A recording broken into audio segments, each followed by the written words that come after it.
jab at least 3 months ago, then you can get jabbed right now. And it's absolutely vital that you do, because the wave of Omicron continues to roll in across the whole of our United Kingdom, with over 780,000 COVID cases today, the highest ever daily number reported. And the doubling rate of Omicron in some regions is now down to less than 2 days. And I'm afraid we're also seeing the inevitable increase in hospitalisations, up by 10% nationally week on week, and up by almost a third in London. But we are also seeing signs of hope, because since we launched our emergency Omicron appeal on Sunday night, a great national fight back has begun. And people have responded with an amazing spirit of duty and obligation to others. And I want to say that each and every one of you who rolls up your sleeve to get jabbed is helping this national effort. And I want to thank everyone who has come forwards, whether you've had to queue around the block at a walk-in centre or whether you've booked online. And of course, on behalf of the whole country, I want to thank our NHS, our GPs, our pharmacists, who with barely a day's notice, 48 hours notice, have so accelerated the programme that we began this week with the biggest vaccination Monday ever in England, and yesterday, the biggest booster day yet, with more than 650,000 boosters delivered across the whole UK. And across the country, after all they've been through, those teams are going to keep going through Christmas and beyond. Jab heroes like Kim Kirk, leading the King's Mill Hospital vaccination hub in Mansfield, who was asked a year ago to do it for 4 weeks and has been doing it ever since, with 180,000 jabs and counting. Dr. Laura Mount and the team at Central and West Warrington Primary Care Network, who've been organising pop-up vaccination clinics for the homeless. Or the team at Home Park in Plymouth, who have been regularly jabbing until 2 a.m. because they just carry on for as long as there are people there wanting a booster. And I want to thank those from every walk of life who are stepping forward to support them. The military personnel deployed across every region of the country, including an additional 100 in Scotland from yesterday, as well as 2,500 firefighters. And since Sunday night, we've seen more than 20,000 new volunteers signing up to help with the booster effort as stewards, taking the total number to almost 33,000.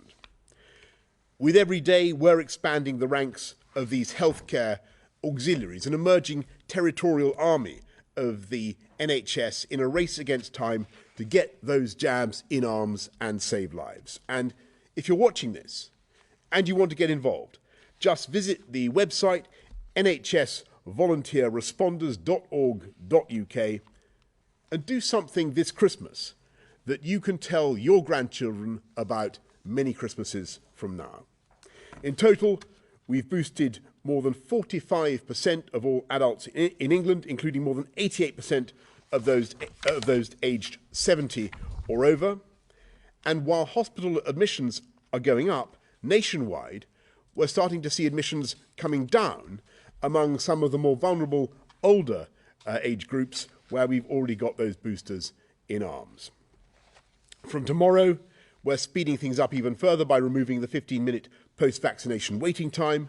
And while we're at it, from Monday, 12 to 15-year-olds can book in for a second jab. And we know how crucial it is to keep children in school, so let's all make sure our children and young people are vaccinated before they go back next term. As we take forward our national mission, we're of course supporting similar efforts by the devolved administrations, which are also rapidly increasing vaccination rates across Scotland, Wales and Northern Ireland. A COBRA meeting with Edinburgh, Cardiff and Belfast is taking place this evening. But already, the pace of rollout across the 4 nations is such that the UK as a whole now has twice as many boosters per head as the EU and more than twice as many as the United States. So let's keep going, let's keep giving Omicron both barrels, and let's slow its spread and give the vaccines more time. Wear face masks indoors, use ventilation, get tested if you're going to an event where you're likely to meet lots of people, and get tested if you're going to meet elderly or vulnerable relatives. And we're helping you to get the tests that you need. I want to thank the Royal Mail, who are doubling home deliveries of testing kits to 900,000 a day from Saturday. So let's slow down Omicron's spread, and at the same time, let's reduce the harm Omicron can do to us by building up our vaccine defences. We're jabbing in hospitals, we're jabbing in surgeries, we're jabbing in pharmacies and in pop-up centres, we're jabbing in shopping centres and on high streets, in football stadiums, with mass events planned at Stamford Bridge and Wembley this weekend, and daily jabathons at Elland Road in Leeds. We are throwing everything at it, and wherever you are, we'll be there with a jab for you. So please, get boosted now. Thank you very much. I'm going to ask Chris to do the slides. Thank you, Prime Minister. First slide, please. I'll start off with slides that people have seen before, the updates, but I think there is an important thing to point out on this slide, which is the very high spike on the very far right of this slide. And as the Prime Minister said, this is a record number of cases. I'm afraid we have to be realistic that records will be broken a lot over the next few weeks as the rates continue to go up. If we look at the overall rates, it looks as if Delta, which we've had with us for a while, is still flat, and the growth is Omicron. So what we've got is two epidemics on top of one another, an existing Delta epidemic, roughly flat, and a growing Omicron, very rapidly growing Omicron epidemic on top of it. Next slide, please.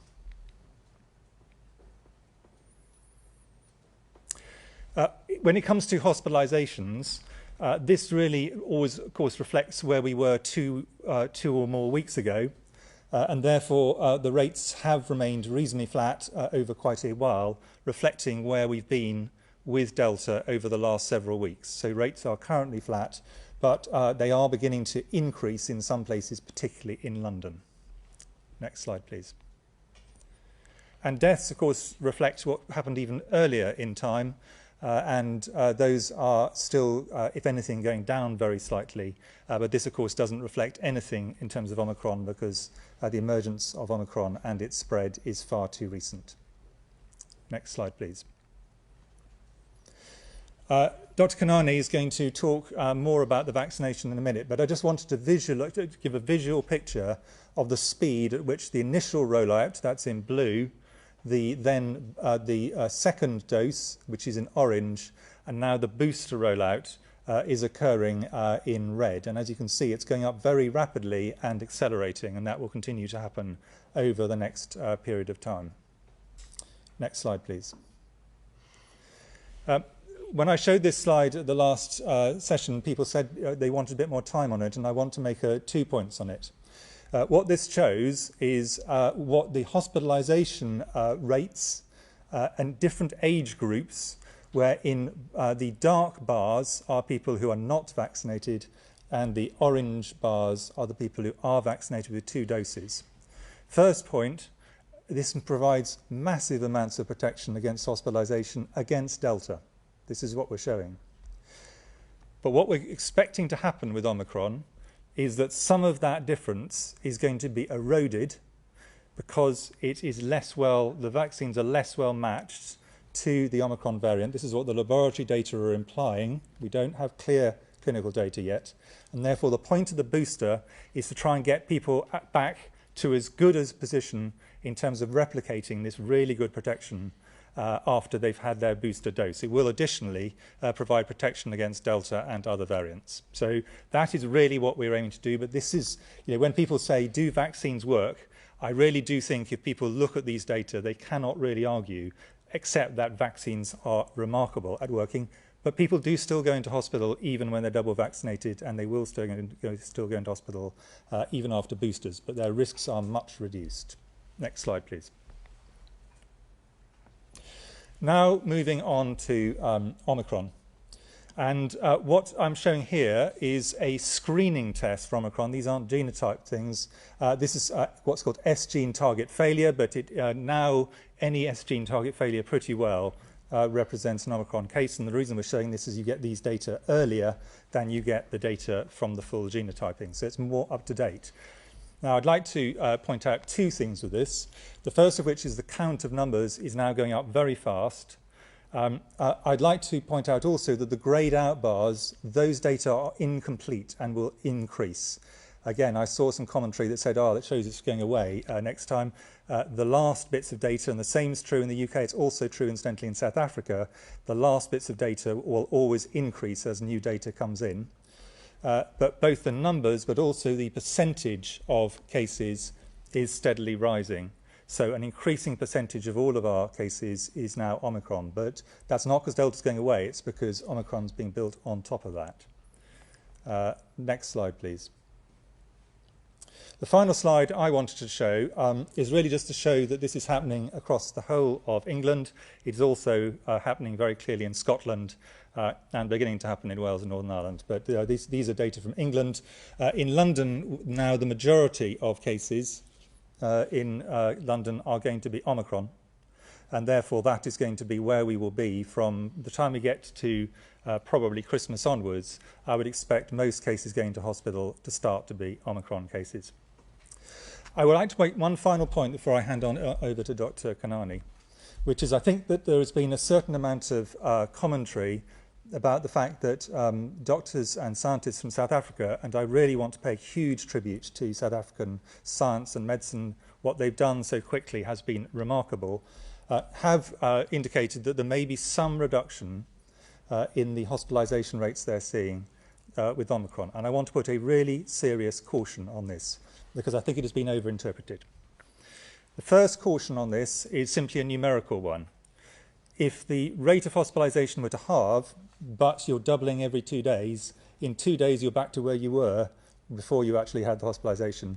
If the peak of this is twice as great, then halving of the mortality, the hospitalisation rate, you still end up in the same place. And this peak is going very fast. But the second point I wanted to make, which I'm not sure has fully been absorbed by everybody, is that the amount of immunity in South Africa for this wave, because of a prior Delta wave in vaccination, is far higher than it was for their last wave. And therefore, the fact that there is a lower hospitalisation rate is unsurprising. So if you think about what happened to us in the UK with our alpha wave in January, February this year, the infection hospitalisation rate for people over 65 was around 22% prior to vaccination. Once you have a lot of immunity due to primarily vaccination and then also some natural infection, the infection hospitalisation rate in the same age group has dropped to 6%. That's just because there's more immunity. Well, there is more immunity in South Africa now than there was in their last wave. Therefore, some degree of drop is to be expected. Now, that doesn't mean that there isn't some degree of slightly milder disease. That is possible, but I just think there's a danger people have overinterpreted this to say this is not a problem and what are we worrying about. I want to be clear, I'm afraid this is going to be a problem. Exact proportions of it, of course, South African scientists and UK scientists and scientists globally are trying to determine at the moment. I'd like to just pass on for the last slide to Dr. Kanani. Nikki. Nikki, thank you very much. Thank you very much. So there is clearly one single challenge that our country faces right now, but we have two asks of you as a member of the public. One is please come forward and get your booster. And if you're unvaccinated, come forward and get your first dose. Or if you're severely immunosuppressed, get your third dose. Your vaccine is there and it's waiting for you. And our second ask is please help your incredible NHS team. Come and work with us as a volunteer or a paid member because we need your help. Since the Prime Minister and our Chief Exec, Amanda Pritchard, set out the call to the nation, the national mission around vaccination, we've seen an incredible response. And it's the sort of response we've seen all through the pandemic and through the first part of the vaccination programme. People have come forward again and again to help us, but to get protected as well. And as I've been around the country visiting vaccination sites, I have seen queues around the block. but people have been incredibly kind and thoughtful and patient, looking after our NHS teams while they wait to get protected. Our NHS teams have done an incredible job. Day on day, we are now seeing record-breaking numbers. Yesterday, we saw an incredible amount of vaccinations delivered by community pharmacy alone, absolutely through the roof, and they're doing a fantastic job. But you need to do your part. From today, you're able to book an appointment online to get your vaccination if you're over the age of 18. You go to the national booking system and you can book a time and date that suits you near to where you live. Or if you're travelling, you could book somewhere near to the work that you have to do if you're an essential worker, because we're making it more convenient than ever to get protected. We've already vaccinated over 20 million people with their booster doses. That's over half of eligible 18 and overs and 3/4 of eligible 50 pluses. That's a huge number. And today, when we open the national booking service to everybody who's eligible over 18, we had over 500,000. So that's over 500,000 bookings by the time I left the office to come over here. So I know that everybody wants to play their part. So thank you for coming forward when you're asked to. Thank you for booking now that you're able to. My thanks, of course, need to go to our NHS and voluntary teams who once again are pulling out all the stops. I know that you're tired. I know that this feels hard, but I also know that you can do it. I've heard from countless people around the country saying, we want to help you, we want to help the programme, we want to respond to the mission, because fighting Omicron is the most important thing that we can do. But I want to reassure you that while our GP teams who have been delivering the lion's share of vaccinations will be vaccinating more again, they will also protect urgent and life-saving care alongside cancer care. So be patient with your NHS and with your general practice teams, because they're trying to do everything to protect you as quickly as possible. As the Prime Minister said, our teams are getting out into the community, just like at the beginning of the programme. We are going door to door to look after the housebound. We are asking the severely immunosuppressed to get protected as quickly as possible with their booster if they've already had their first 3 doses.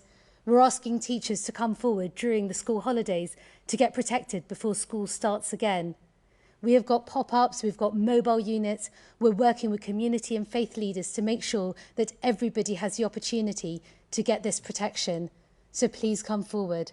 And as the Prime Minister said, we have lots of opportunities to help. I know of many people, many of my friends who I'm incredibly proud of, who are busy as it is, who are saying, I want to come forward and I want to help at vaccination sites around the country. And any little that you can do will help us to deliver this enormous ask. Our team are working as quickly as possible to get volunteers onto the front line. And I just want to make sure that you know that you can all play your part. Get tested when you're asked to and follow the government guidelines. Make sure that you focus on getting your booster if you haven't already. And if you're able to, come forward and join this fight against Omicron. Because I promise you, if you can come and help us, our NHS will be here for you. Thank you. Thank you very, very much, Nikki, and thank you for everything that you and your teams are doing. It's absolutely amazing. Can we go now to questions from the public? Teresa from Starbridge. I'll read Teresa's question out. If initial steps to prevent the spread of Omicron in the community have failed, why is the government rolling back on contact self-isolation for Omicron confirmed cases instead of making self-isolation more widespread for all COVID cases to further slow the spread of all variants? So I think what you're asking there, Teresa, is why are we going for the daily contact testing instead of the self-isolation period of 10 days? That's because we think we can get the same result, and we think we can do that without generating what everybody remembers from earlier on this year, the pingdemic. And the reason why I think that's a good idea, Teresa, is because as we go into this particularly tough time of the year for the NHS and many other organisations, we want to keep supply chains running. We need to keep things moving, and a pingdemic would really make things much more difficult. So we think we can we can tackle it in that way, and we think that's appropriate. Anything you want to? Well, the only thing I just wanted to add, Prime Minister, was just to re-emphasise we're talking here about contacts. If people have got COVID, if they've got symptoms, we would want people to self-isolate, because yes, those people have a high risk of transmitting, and this is an incredibly transmissible virus. Correct. Thank you very much, Teresa. Addy from Nottinghamshire. With the spread of Omicron increasing, what is your plan for the clinically vulnerable? Do you plan on putting shielding back in effect? I think I'm going to hand that straight over to you, Chris, and Nikki, if you want to comment. Thank you, Prime Minister. What we've decided is that at this point, shielding came with some very serious downsides for the people involved in the shielding, including loneliness and mental health issues, practical problems. So it's not an area we want to go down if there's any way of avoiding doing so. But there is a lot of things we need to be doing for the clinically vulnerable, and they include, for people who are immunosuppressed, I think hopefully most people who are in that situation know, that they should get 3 doses of vaccine as their primary course, and then subsequently they should get a booster on top of that. So they should have 4 doses in comparison to the rest of the population having 3. And there will also, for example, be things we'll be wanting to look at in terms of antiviral drugs and how we best can use them in this group of people who are particularly high risk. I don't know whether, Nikki, you want to add anything to that? I think that's fine, thank you. Thanks. Good, thanks very much. Let's go to Laura Koonsberg, BBC News. Thank you very much, Prime Minister. As you've said, there have been more cases today than there ever have been. If now isn't the time for extra restrictions, when will be? And to both of the medics, can I ask you really straightforwardly, do you think it would be better if there were now more restrictions immediately, and should the public cut back on their Christmas plans? Thanks, Laura, and I'll have a go at that first. And let me explain what we're trying to do. I think this is the right approach. It's a double strategy. It's a left and a right for Omicron. We're going with Plan B, as we said we would, in the event of the numbers starting to rise, and in the event of a new variant appearing, and that's the right thing to do. And everybody, you'll have heard me repeat earlier on what we need people to do: to use ventilation, to wear masks inside, continue to wash your hands, exercise caution, to do daily contact testing and so forth. If you come into contact with somebody who has Omicron, to isolate certainly if you have Omicron, and to get tested when you want to go to a nightclub or another venue. All those restrictions are coming in, and that's the right thing to do to slow the spread of the disease. But what we're also doing is using a tool that we didn't have, Laura, if you think about it, a year ago, when we were also facing a spike, and that is the huge advantage, not just of testing, but also of vaccination and the booster. The booster does provide, all the evidence seems to be, the booster does provide an excellent level of protection. And we think that given the balance of risks and the balance of continuing uncertainties about Omicron, this is the right approach to take, the right mixture of approaches to do these two things at once. And the progress that we're making with the booster is absolutely vital. These numbers are extraordinary for the British population. I mean, we really are boosting huge numbers of people now. We've got a much higher proportion of our population boosted, as I said at the outset, either than the United States or than the rest of Europe. I think over 90% of the 75 to 79-year-olds have been boosted now, and that's terrific, because it's those groups, don't forget, that sadly provide the bulk of those who are likely to die from COVID. So by getting boosted now, we can really build up our wall of protection whilst we slow down the spread of the disease with Plan B. So it's a two-pronged effort. My answer would be, ministers clearly have to choose between really unpalatable options, but what we do not have at the moment is clear data on some of the really key questions, and the two that I think are the most important are what is the hospitalisation of severe disease and in due course mortality rate with 2 doses, which we got right the way through the population of existing vaccines, and what are we looking at with a booster on top. Remembering we've now got the great majority of people over 65 boosted, and that rate is going up. Those data will come in. There's some very early indications from lab studies, but they're not really strong enough to be able to make strong clinical recommendations. And obviously, ministers will take a lot of account of new information as it comes in. In terms of your second bit of your question, I think that what most people are doing is, and I would think this seems very sensible, is prioritising the social interactions that really matter to them, and to protect those ones, deprioritising ones that matter much less to them. And I think that's going to become increasingly important as we, for example, go into the Christmas period. And people are also taking a lot of precautions, and I think this is exactly right, so that, for example, if they're going to visit a group of people, or if they're visiting vulnerable people, they're taking tests beforehand. I would strongly encourage that, and strongly encourage sensible things like really good ventilation, meeting outdoors if that's appropriate and easy, and all the things we know that we've done systematically through this. So I just think a lot of this is people following sensible rules, but prioritising the things that really matter to them and deprioritising the others.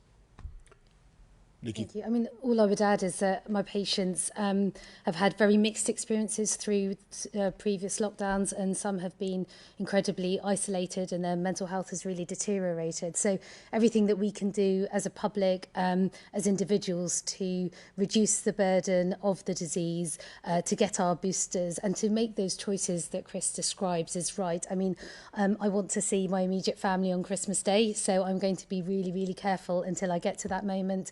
And not just testing, but watching what I do and prioritising, working on the vaccine programme, working in general practice, so that I can get those special moments with my family. And I know that that's what everyone will choose to do if they can, because that's our best way through, along with getting booked for their booster. Thanks very much. Robert Peston, ITV. With the best will in the world, the surge in boosting is not going to kick in for 3 or 4 weeks, but now is the moment when people are going to parties, they're going to the pub. Why aren't you more explicitly discouraging them from doing that? Dr. Canini, you said that your colleagues are working incredibly hard. They're exhausted. For 18 months, they've been putting their lives at risk. If I could ask you and Professor Whitty, how did you and they feel when you saw those photos of officials in Downing Street and Conservative Central Office having parties when they were risking their lives and the rest of us were in lockdown? And finally, Prime Minister, would you welcome a police investigation of the parties that took place here? So I'm going to ask Chris, you want to go first? I mean, I don't have a huge amount to add to what I said previously, which is I do think people should prioritise what matters, and that by definition means deprioritise other things. And I think people are doing that, and I think I would recommend that, and I think most people would recommend that. I don't think you need a medical degree to realise that is a sensible thing to do with an incredibly infectious virus, about which there are quite a lot of key things we don't know. And then in terms of other areas, I mean, yes, I mean, I think it's a statement of fact that when people think there's unfairness, and particularly if they think there's unfairness in high places, of course people get angry. I'm not commenting on individual cases or commenting on the rights or wrongs of anything, to be honest. I never have throughout this, and I don't intend to start now. But what I do think is most people actually separate that out from their absolute need to think seriously about what's good for them, their communities, their families, their workplaces, and the wider country. And people, I think, really are taking that very seriously, and I don't think those two are in conflict. I think people basically can do both simultaneously. I think what I would add is that our staff, as I said, have been working for a really long time, both through the pandemic and to deliver this incredible vaccination programme. And I think they'll keep going. You know, whatever else happens nationally in other places, we're here to look after our patients and our public. And that's what drives me every day, you know, no matter what else is going on. And that's what my teams and my colleagues will continue to focus on. And I just say to you, Robert, that I think you completely mischaracterised the events in this place where people, to the best of my knowledge, have worked blindingly hard for a very long time in cooperation with people around government and across the whole of the public services to do our very best to keep people safe. But we'll, of course, hear from the Cabinet Secretary about what he believes has happened. And indeed, you know, if the police think there's anything to follow up, I'm sure that they will. But I think that, if I may say so, I think that the public can readily, as I think colleagues have said, the public can readily distinguish between these types of reports and these types of accounts and the overwhelming imperative that we have now together to tackle this disease in the two-pronged way that we are. And I think those are the messages that I'm seeing the public understand very, very loud and clear, and really responding magnificently with the way people are. You said it. You know, it'll take 2 or 3 weeks for the vaccine rollout to get going. That's not my impression. It's the immunity to build up. Well, I think actually I think that is a moot point, because I think that I'd like to hear from Nikki and Chris on that. I believe that with the booster, you start to get at least some immunity, perhaps a bit quicker than you've suggested, but perhaps that would be... Well, I think the general point is a very reasonable one. Actually, the timing, yes, I would expect some protection, probably even beginning within a week, and quite a bit within 2. So it's a bit quicker, but your general point, which is, of course, there's going to be a delay, is a fair one. It's just probably slightly less than you were implying. Nikki? Yeah, I mean, all we can do is move as fast as we can so we can get people protected, and that's why the other points Chris and PM have already made are right. You know, we follow the guidance that's there. Work from home if you can. We need those trains as empty as possible so essential workers can go in safely. Wear your mask as much as you can, and look after each other. That's what we're here to do. Thanks. Tom Newton-Dunn, The Times. Professor Whitty, question for you. Jenny Harries today said the Omicron variant was the most significant threat to public health we've seen during the pandemic. Graham Medley, as you know, chairs SPIAM, has called it a very real possibility of the NHS being overwhelmed. Do you agree with those two statements? And may I also ask you just to give us a little bit more detail on what you said were studies on severity and mortality? You said they weren't complete yet, but can you share with us what you know so far on that? Prime Minister, a question for you. I want to bring up the vote last night. Sorry about that, but it is relevant to this whole discussion. Now, a lot of your MPs say it wasn't just about COVID passes, it was about you. It was about your leadership, and they want you to change. They want you to run a better operation, a better number 10, and stop putting the car into the ditch, to use your words. Will you change, and if so, how? So on the first one, and echoing a point that Nikki made, this is a really serious threat at the moment. How big a threat, there are several things we don't know, but all the things that we do know are bad.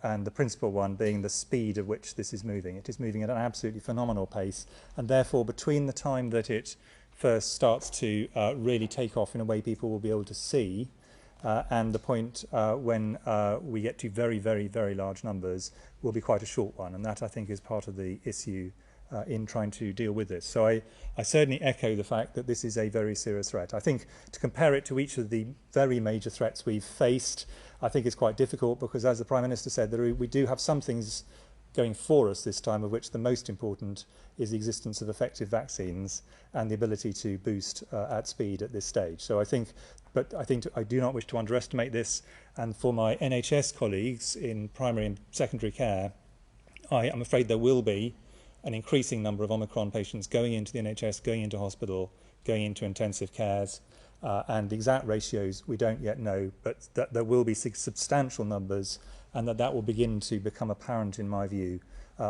fairly soon after Christmas. It'll start before then, but in terms of the big numbers, I think that's a reasonably, I'm afraid, a reasonably nailed-on prospect. In terms of what I was trying to explain on the severity, and it is a relatively subtle point, but I wanted to make it because I think it's been misunderstood. There are broadly 2 ways that a virus like this could be less severe if someone's caught it. One of which is it's intrinsically less severe, it's just as a milder virus, and there are milder and more severe viruses ranging from ones with 100% mortality, rabies, for example, all the way down to ones with essentially 0% mortality. So you could have a move on that. But the other way, which is much more common actually, where something becomes more severe, is because we have more immunity. And the point I was making in South Africa, between the last wave and this wave, their degree of immunity has substantially increased. And therefore, there is much greater South African immunity to COVID in general, not specific to Omicron, than there was in the last wave. So some decrease in severity you would expect because of some protection from increasing immunity. In contrast, for our Delta wave, we already had incredibly good immunity due to the amazing job the NHS has done in double vaccinating everybody. So we don't have that additional thing on top. So it may be that some of, possibly even all of, any decreased severity from South Africa is just explained by immunity, and if that's the case, that's not something you would necessarily replicate here. The second thing is from South African data, incidentally, of course, is that their age groups are very different. There are a number of other very major factors, HIV, a whole bunch of other things. So reading across data, I think, needs to be done with very strong care. On mortality, so we do have hospitalisation data from South Africa. The rates in hospitalisations in South Africa are now going up relatively fast. On mortality, we do not yet have data, and that's because this is so recent. And of course, as everybody knows, there's a lag to getting infections, a lag to getting symptoms, a lag to getting to hospital, and then a lag to a minority of people dying. And that time frame has not happened. So we don't yet have data on mortality, and obviously as soon as we do, we will share it with the public. Yeah, and Tom, just on your point about Parliament. Look, I do understand the people's feelings of principle about what they see as infringements on liberty, and we've been trying throughout this pandemic to keep society, keep our lives as open and as free as possible, and that's the aim of what we're doing. Indeed, the aim of Plan B plus the Get Boosted Now campaign is to ensure that our next year is as free and as open as possible, and we protect our society and our economy in every way that we can. I have to say, I don't think that the measures that we're proposing or that Parliament enacted for nightclubs and some other settings like football matches in any way amount to a vaccine passport, because after all you've got to do, you've just got to get a lateral flow test, or if you have proof of vaccination, then you can get in. It's entirely optional. I don't follow that line of argument, but I just want to say I'm grateful that Parliament voted it through. Large majority of Conservative votes went to get this done, and it will help us to keep the country on track. I think if we can do these two things at once, implement Plan B in the way that we're describing, plus get everybody boosted at record speed in the way that we are, we'll be able to move forward and keep on the path that we have begun to travel. Now that is made possible because of the incredible efforts of the NHS and the British public, and those are the people I really want to thank. I realise I said you were from the Times. In fact, you're from Times Radio now, Tom. Was about will you change? It wasn't about the vote last night. They want you to change. I'm certainly not going to change. Thank you very much, Tom. I'm certainly not going to change the policies that have led to the fastest vaccine rollout in Europe, the fastest booster campaign in Europe now, and delivered 500,000 more people in jobs now than there were before the pandemic began. And those are the things which I would respectfully suggest that the public are also keen to focus on. Steve Swinford of the Times. Professor Whitty, in Scotland, Nicola Sturgeon is advising people to limit household mixing over Christmas. Is that something that you think families should be thinking about as we approach Christmas, to limit the number of other households that they interact with over the Christmas period in their own homes? And Prime Minister, the last time that you held a press conference, you were saying that people should go ahead as normal with Christmas parties. Now, we've just heard Professor Whitty say we should be deprioritising less important social events. So do you think that people should still be going ahead with Christmas parties, or is it time to cancel Christmas parties? And furthermore, about New Year, what are you thinking about New Year? Should people be planning big social events at New Year, or should they be limiting those now? Chris. I mean, I'm probably going to start record on this. I really think people should be prioritising those things and only those things that really matter to them, because otherwise the risk of someone getting infected at something that doesn't really matter to them and then not being able to do the things that do matter to them obviously goes up. I don't think you need to be a doctor to think that. I think that's what most people are very sensibly calculating, and that seems to me a sensible approach, personally. Yeah. The whole point about the point I'm making is, don't mix with people you don't have to for either work or for the sort of family things that really matter to you. Would be my general advice to people in this kind of situation. But people have to make their own choices. Yeah, thanks, Steve. I agree totally with Chris about the response that we're already seeing from everybody. Our general instinct to be more cautious. But I said many times that I thought that this Christmas will be considerably better than last Christmas, and I stick to that. We're not cancelling events, we're not closing hospitality, we're not cancelling people's parties or their ability to mix. What we are saying is, think carefully before you go. What kind of an event is it? Are you likely to meet people who are vulnerable? Are you going to meet loads of people you haven't met before? And get a test. And I think that is very, very good at make sure that there's ventilation, wear a mask on transport, and get a test before you go. So we're in a different environment thanks to the boosters from where we were last year. But we've got to be cautious and think about it whilst we wait for the benefits of the boosters really to kick in. Thank you. Mesa Hall, The Express. Thank you, Prime Minister. If I could ask the medical experts, I mean, it's becoming clear that we're going to need to keep having boosters to keep topping up our protection against coronavirus. I mean, what's your best guess for how often we're going to need to do it? Is it going to be every 6 months, every 3 months? And is there a case for a permanent national vaccine service to deliver boosters? And Prime Minister, if I could just pick you up on you talked about keeping supply chains moving earlier. Obviously, there's going to be a lot of work absence as people become infected and have to take time off work. Are you concerned at all that emergency services, essential industries may come under pressure, and what steps are you doing to cope with that? Thanks. Shall I take the first bit? Chris, then Nikki, and then I'll do supply chains. I think it's not yet clear how often we will need to do boosters. Essentially, there are two separate reasons to need to do a booster. The first one is that the immunity was good, is still good, but is waning. So that's a matter of topping it up from time to time. And then the second one is, as we got with Omicron, something comes in field left that actually the vaccines work less effectively against, and you need to do something to actually top it up to actually get on back to where you were before the new variant came in. Now, on the first of those, we don't yet know how long the immunity will take to wane. In general, I think most people who look at this would say that after a booster, the waning may be a bit slower than it was after the second vaccine, but we don't know that. And so we need to see those data and make decisions on that. And of course, immunity is quite complicated. It's made of several different elements. It's not just antibodies, it's a variety of other ones.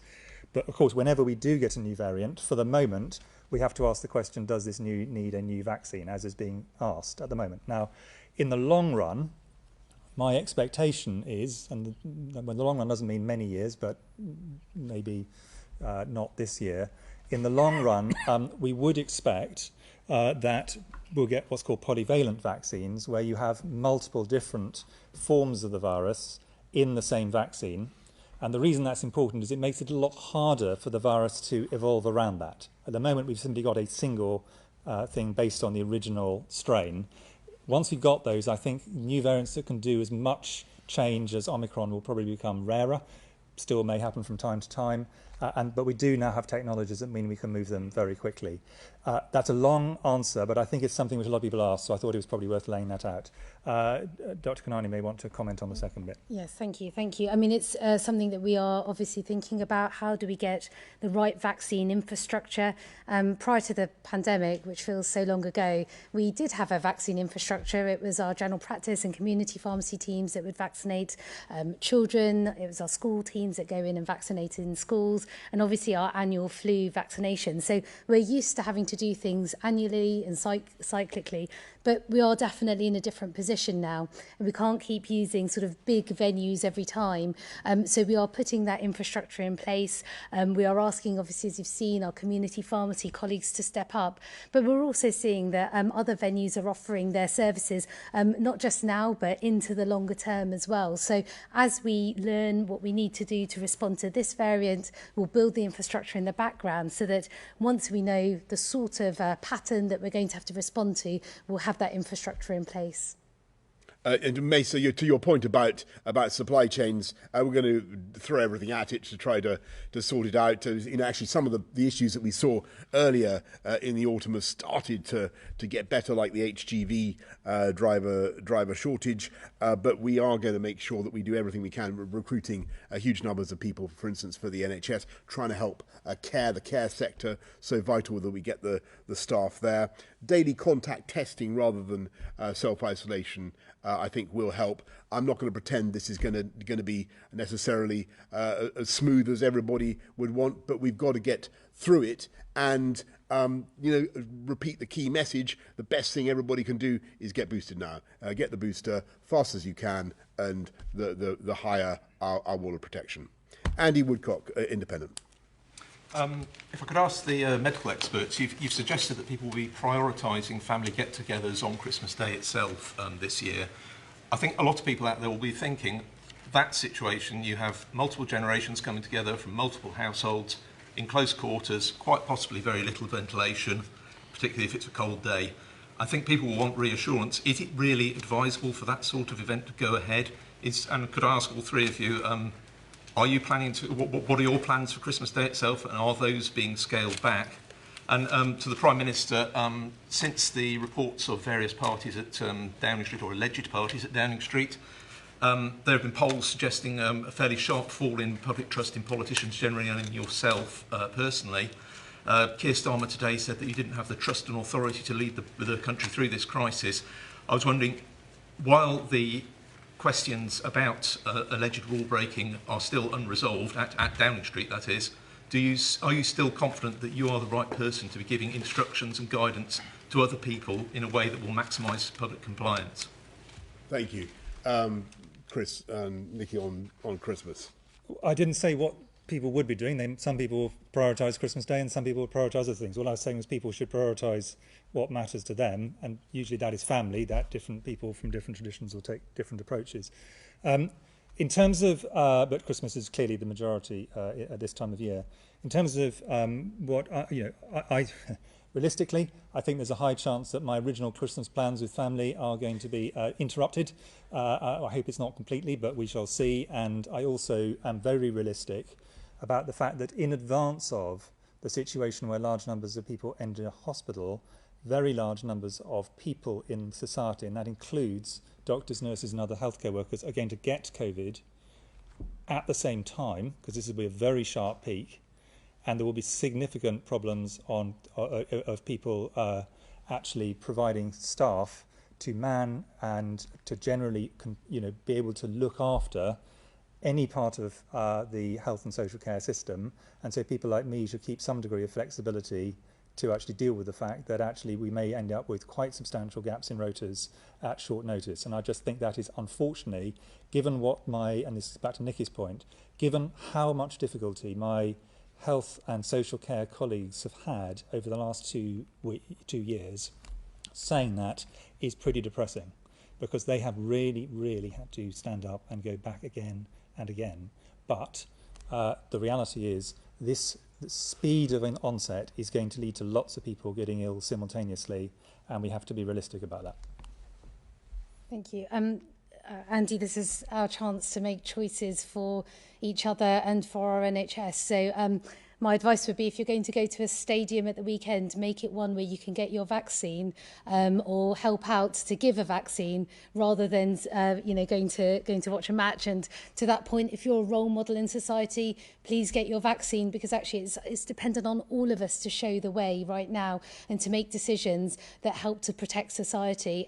As for my Christmas plans, they're already scaling back. There will be far fewer things that I'll do with my children as we run up to Christmas. And if they're listening, sorry, but that is absolutely a fact. But we will enjoy it together, and we'll enjoy it at home, and we will enjoy it safely. And as and when I need to work over the Christmas period, I will be just as my colleagues will be, because that's what we're here to do. So everyone, just book your booster now, because that is our best way to protect our NHS and to protect the people who are giving all of their time and energy to look after our public. Yeah, Andy, as for my own Christmas plans, I think the way things are looking, I expect a lot of us are going to be working throughout the period. My own plans, as you can imagine, are pretty modest at this stage. But I just, on your point about rules, I think I follow the rules. Everybody across politics should follow the rules. But what I notice actually is that the British public, in response to what we said on Sunday, have really got the point that this wave is coming in, that there are two things that we need to do, that we need to implement Plan B, that's now going ahead, but everybody also needs to be getting vaccinated, getting the booster. And that's I think the numbers are extraordinary. People are queuing round the block across the country, in towns and cities across the UK, and every day we're adding more and more people, more and more volunteers. 33,000 now coming forward, another 20,000 people coming forward to help get jabs in arms. And that message is unquestionably getting through to people. It is a fantastic thing. It's absolutely vital that people hear it loud and clear. So I'm going to repeat it. Get boosted now. Thank you all very much. Thank you.